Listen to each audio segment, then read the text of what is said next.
கிருஷ்ணகிரியில் கால்பந்து விளையாட்டுப் போட்டியை ஊக்கப்படுத்தும் வகையில் விழிப்புணர்வு பேரணி 300 பேர் பங்கேற்பு. கிருஷ்ணகிரி கால்பந்தாட்ட குழு மற்றும் அரிமா சங்கம் இணைந்த முதலாம் ஆண்டு இலவச கால்பந்தாட்ட பயிற்சி முகாம் கிருஷ்ணகிரி அரசு ஆண்கள் மேல்நிலைப் பள்ளி மைதானத்தில் நடைபெற்றது. இதில் 5 வயது முதல் 16 வயதுடைய மாணவ மாணவிகள் 250க்கும் மேற்பட்டோர் கலந்து கொண்டனர். இந்த கால்பந்தாட்ட பயிற்சி முகாமில் அடிப்படை கால்பந்து போட்டிக்கான பயிற்சிகள் வழங்கப்பட்டது.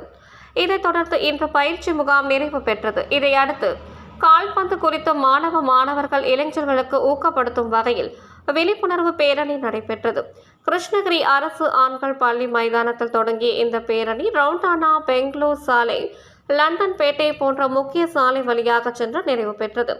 இந்த விழிப்புணர்வு பேரணியில் உலக அளவில் கால்பந்து போட்டிகள் மிக முக்கியத்துவம் வாய்ந்த போட்டியாக கடந்த காலங்களில் நடைபெற்று வந்தது.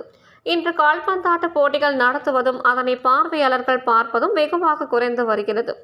அதிக அளவில் கிரிக்கெட் போட்டிகளுக்கு முக்கியத்துவம் தரப்படுவதால் கால்பந்தாட்ட போட்டிகள் பொதுமக்களிடம் போதிய விழிப்புணர்வு குறைந்து வருவதால் கால்பந்தாட்டம் குறித்து விழிப்புணர்வை ஏற்படுத்தும் வகையில் இந்த பேரணி நடத்தப்பட்டது. இந்த பேரணியில் மாணவர்கள் உட்பட 300க்கும் மேற்பட்டவர்கள் கலந்து கொண்டனர்.